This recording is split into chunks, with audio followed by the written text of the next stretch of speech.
du comité de la Haute-Garonne. Voilà donc l'information de la matinée. Le record est battu. Je mesure bien sûr les propos puisqu'il y a quelques années les braquets.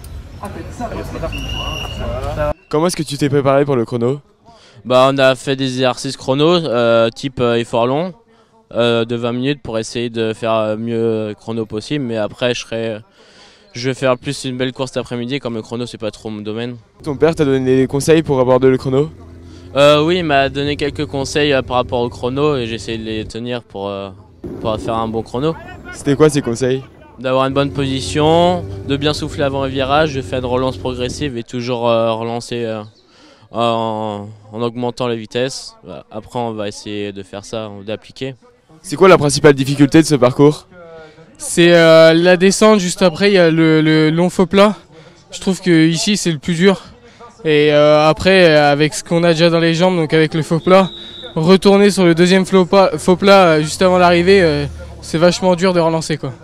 Record de participation à Châteaubriand avec 183 partants pour le contre-la-montre de 13 km. Le record à battre sur ce tracé est de 17 minutes et 17 secondes, temps réalisé par Théophile Vassal il y a 2 ans.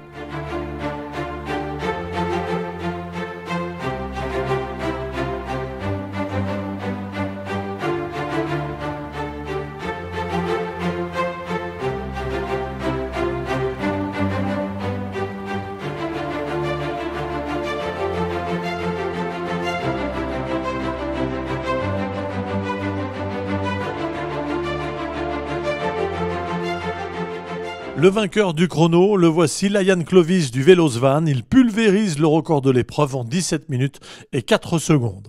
Il devance Julien Brognaud du Jura CPR qui 2 heures plus tôt avait déjà battu le record sur les 13 km en 17 minutes et 14 secondes. Jules Lefebvre-Fournier du VC Roubaix Lille Métropole prend la 3e place. Le champion de France de cyclocross, Axel Martineau, qui découvrait le trophée Madio à Châteaubriand, se classe 5e. Comment est-ce que tu as vécu ce chrono? C'était vraiment un chrono exceptionnel où j'ai vraiment pu montrer mes qualités dans cette discipline. Donc ça montre que le travail paye et que je suis en forme actuellement. Ça représente quoi pour toi de battre le record de ce contre-la-montre? Ça représente beaucoup de choses, ça montre que c'est vraiment une discipline où j'excelle vraiment et que ça montre que je fais partie vraiment des meilleurs Français sur cette discipline. Ce matin ça allait, j'avais de bonnes sensations, je pense pas les meilleures, mais ça a été le chrono, je suis content. J'ai quasiment tout donné donc c'est cool. Tu montes sur le podium derrière 2 monstres, c'est une performance très satisfaisante pour toi? Forcément, un podium c'est toujours satisfaisant, maintenant on veut toujours aller chercher le podium, la première place, mais non, podium je suis content. Le chrono record a été battu 2 fois, ça montre que tout va de plus en plus vite chez les cadets. Tout le monde progresse, tout le monde s'entraîne mieux, le matériel est plus efficace encore que par le passé, d'année en année il y a une amélioration. Donc c'est logique que les records soient faits pour être battus.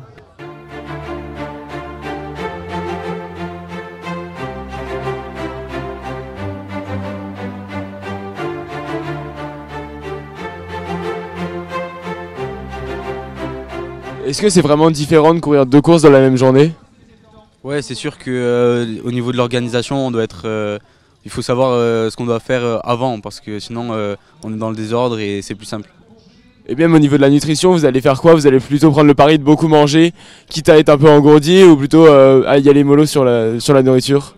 Ouais, plutôt aller mollo et prendre un truc plus digeste. Au moins on n'aura pas tout sur le ventre sur la course en ligne. On va essayer de rendre la course offensive avec la Haute-Garonne et essayer de faire comme ce matin, ce serait génial. Comment est-ce que tu vas pouvoir t'appuyer sur ce collectif? On va essayer d'être vraiment offensif, on va essayer de faire des gros écarts dès le début et on va voir comment ça se passe. Sinon au sprint on en attend qui va très vite et donc pourquoi pas essayer de lui frayer un chemin et qu'il arrive à faire une bonne place.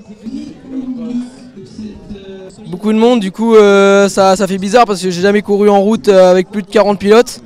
Donc c'est une belle organisation, c'est bien, tout est carré, c'est vraiment bien. Et ça change des petites courses de la maison où tout se passe tranquille. Là, ça fait rajouter un stress et du bon stress. L'après-midi, place à la course en ligne sur un circuit plat de 10 km avec un peloton record de 191 coureurs. Seule difficulté de ce circuit, un léger faux plat et une arrivée assez technique pour les coureurs avec une succession de virages. Les deux premiers échappés de la journée, Léo Fernandez du Team Factory 80 et Thomas Moreau de l'UC Nantes Atlantique, ne vont prendre que quelques secondes d'avance sur un peloton extrêmement vigilant.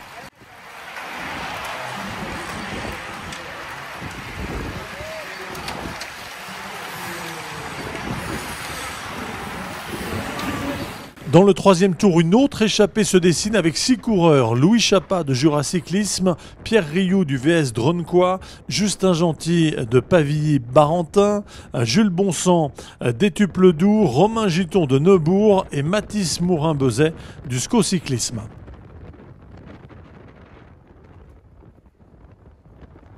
Le peloton va revenir sur les échappées à la faveur d'une longue ligne droite. Mais très vite, deux coureurs tentent encore leur chance et vont faire un bout de chemin ensemble. Il s'agit de Noah Puntus de Comminges Bike et d'Éloane Vincent de Flair Cyclisme. Durant 2 tours, ces deux garçons vont compter jusqu'à 25 secondes d'avance sur le peloton. Un peloton emmené par Layan Clovis et Nathan Zamparuti. Les deux fuyards sont rejoints dans un premier temps par Victor Devos, nouveau leader du classement général après le contre-la-montre, puis par une dizaine d'autres coureurs pour finalement former un groupe de 13 coureurs avec Paco Charteau, Vivien Janter, Angus Perrin, Simon Goutte, Jules Bonsang, Enzo Christian, Raphaël Ledet, Enzo Baudet, Kimi Letouze et enfin Simon Billet.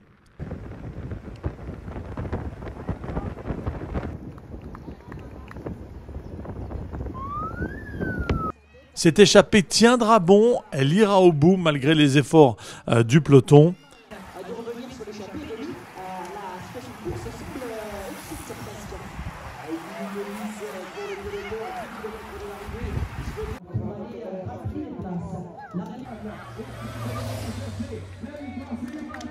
Dans les derniers mètres, Vivien Janter prend le dessus sur Victor Devos qui conserve malgré tout sa première place au classement général.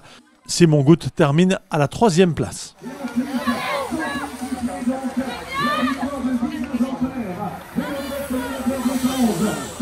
Louis Balzaner avec les hommes notamment de l'Union cycliste aussi de Maillot de Tonge pour régler le petit groupe.